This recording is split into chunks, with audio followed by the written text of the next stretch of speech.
Love is our true divine nature, and our heart serves as the intersection of the spiritual and physical, connecting our soul with our body as the conduit for anchoring our divinity onto the earth plane. Embodying our divinity is the key to our ascension and to manifesting our highest destiny in this life. The teachings of the heart are alchemy. Join spiritual mentor and channel Jennifer Spor each week on a sacred journey to lift the veil to remembering your divinity and meet other beautiful souls who are living the path of the awakened heart. Hello, beautiful souls. I am feeling exceptionally blessed today to be here present in this sacred space with you as we are at the beginning of what is going to be an amazing and momentous new year, 2026. We spend so much of our energy on this journey seeking. And while knowledge is beneficial, it is really our ability and willingness to apply that knowledge through our day-to-day choices, our relationships, in our mission work, in our life. It is embodying that higher knowledge. Embodiment is inhabitation, not understanding.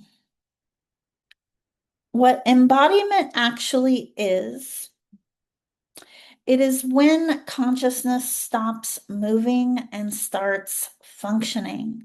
It is when you stop seeking and start applying what you already know through those day-to-day choices.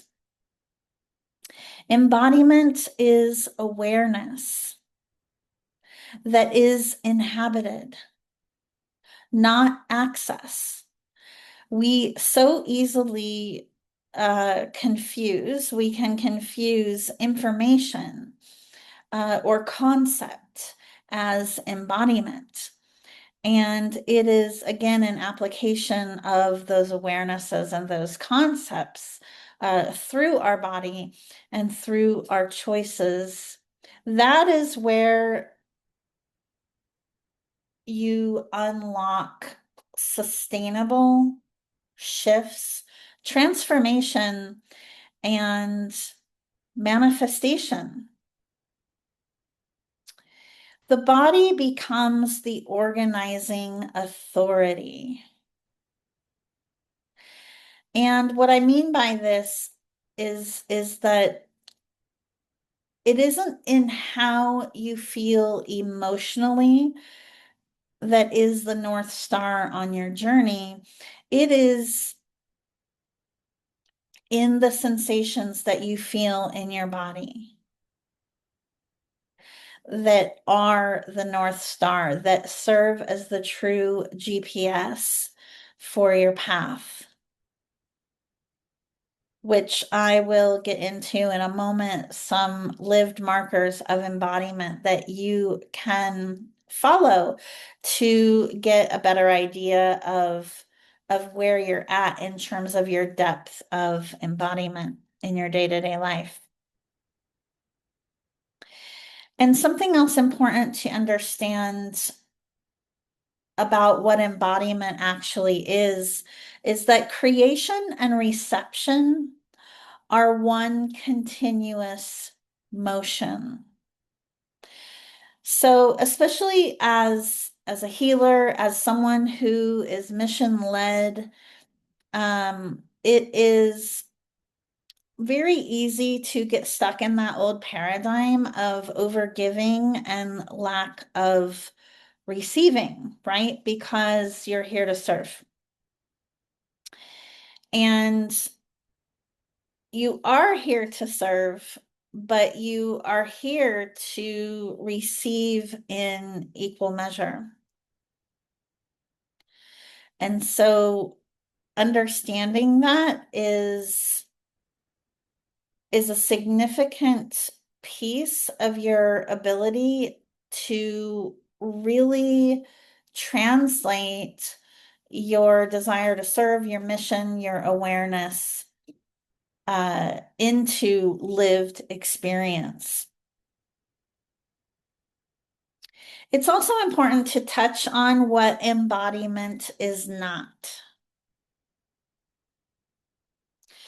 Embodiment is not emotional intensity. And I want to speak to this a little bit more because this is very important in that we gauge a lot of our experiences based upon our emotional responses.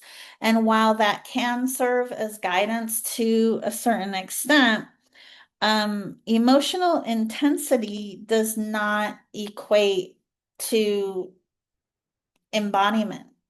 So, yes, it is important to feel joy for your mission work, to feel excited about what you're pursuing in your life and about how you're living your life.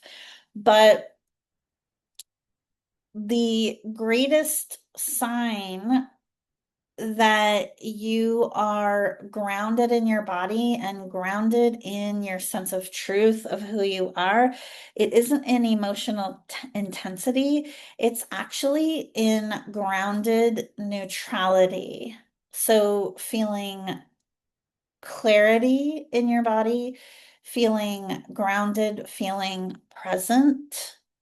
That is the greatest feeling to indicate depth of embodiment.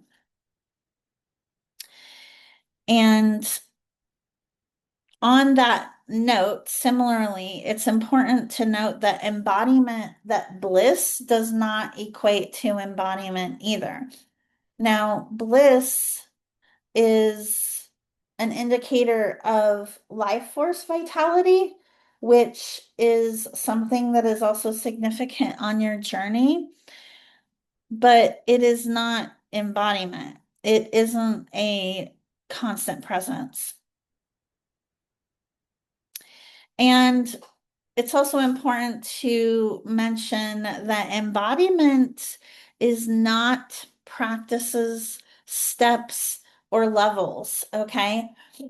Now, on your path to deeper embodiment of the truth of who you are and living that as your experience, practices on a daily basis can aid in supporting you to achieve deeper embodiment, but those practices are not embodiment. Embodiment is, again, in your day-to-day, moment-to-moment living, breathing, deciding, being.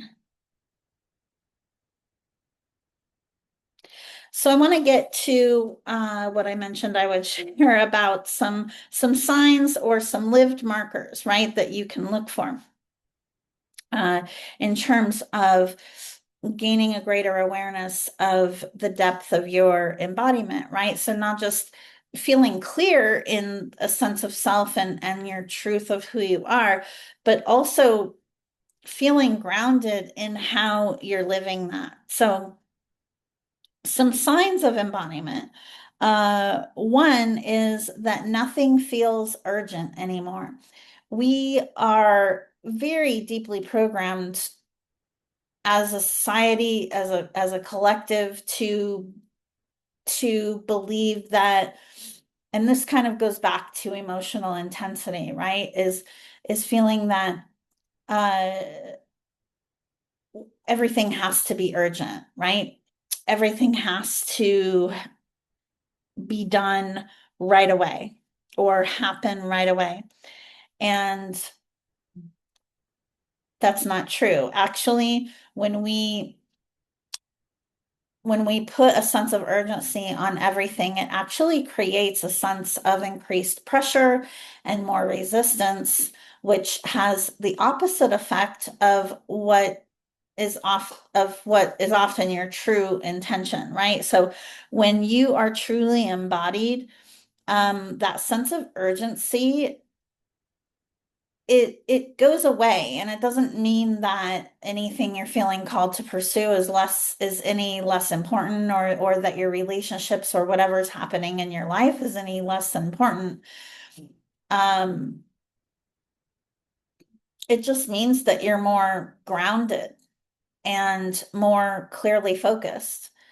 And that actually enables you, supports you in accomplishing more, in being more of the truth of who you are on your journey here. And so some additional markers of embodiment. So we talked about nothing feels urgent, and nothing feels missing, right? So there are obviously desires and and dreams and things that you're on a path to step into, but nothing feels missing where you are right now. And decisions begin to organize themselves. So when you are living embodied in the truth of who you are, things that require decision tend to begin to happen naturally, just as an extension of your being. Money circulates without charge.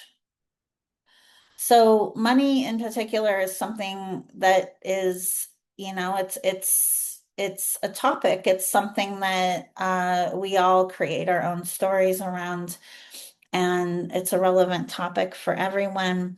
But when you are living the truth of who you are through your day-to-day lived experience, when you're living embodied in your truth, that loses its charge. And it's because you are so grounded in who you are and your path that money naturally circulates harmoniously.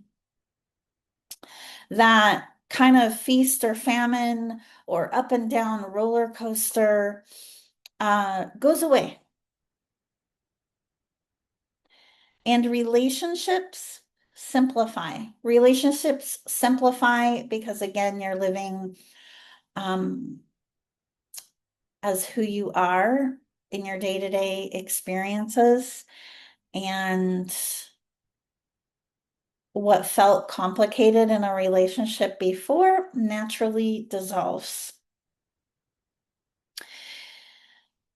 And something else that is a huge marker of embodiment that I want to mention as well is that time stops fragmenting.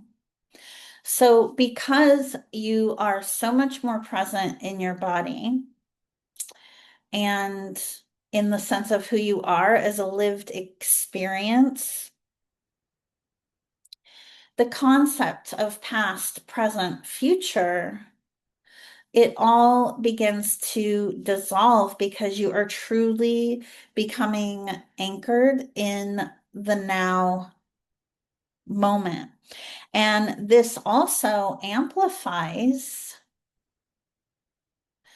your ability to step in to your mastery to create, because your power to create is in presence and it's in the now moment. Your nervous system also shifts. So when you're living through your body as a day-to-day experience, you'll notice that the constant scanning and monitoring and trying to control outcomes, it ends. And everything that you do feels like it happens with a lot less effort.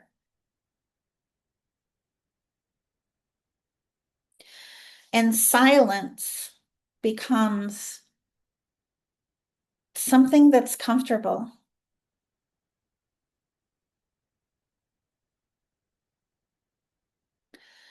and pauses arise naturally.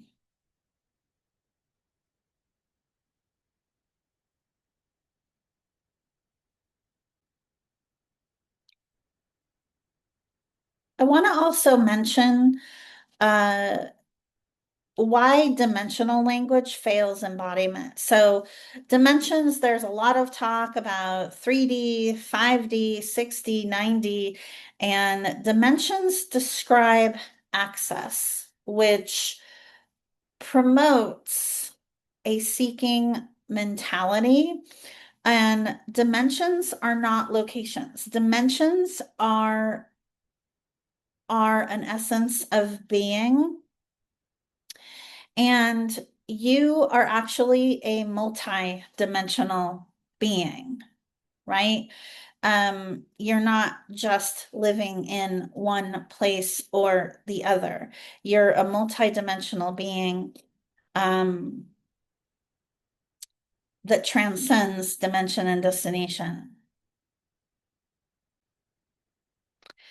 Something else that I want to share is a collective example of what I'm talking about in terms of dimensions, right? There is a reference that is being mentioned more and more often about Aurora Earth. And this is a collective example. So Aurora Earth can sometimes be referenced in the context of a future destination.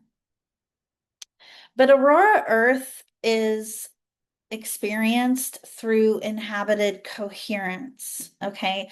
So it's not another timeline or an ascended realm. It's actually a lived state where bodies can hold non-fragmented awareness, where matter responds intelligently, where economy becomes circulation rather than survival, where relationships organize through clarity, and land systems and time function coherently. Aurora Earth is a state of being that is revealed when embodiment stabilizes in bodies.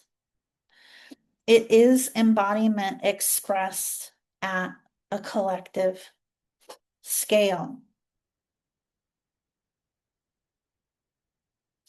This is unity consciousness.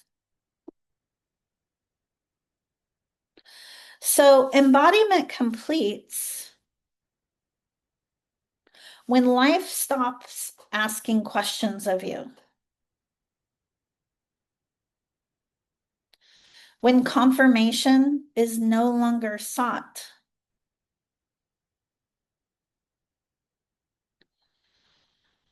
Where speech follows presence.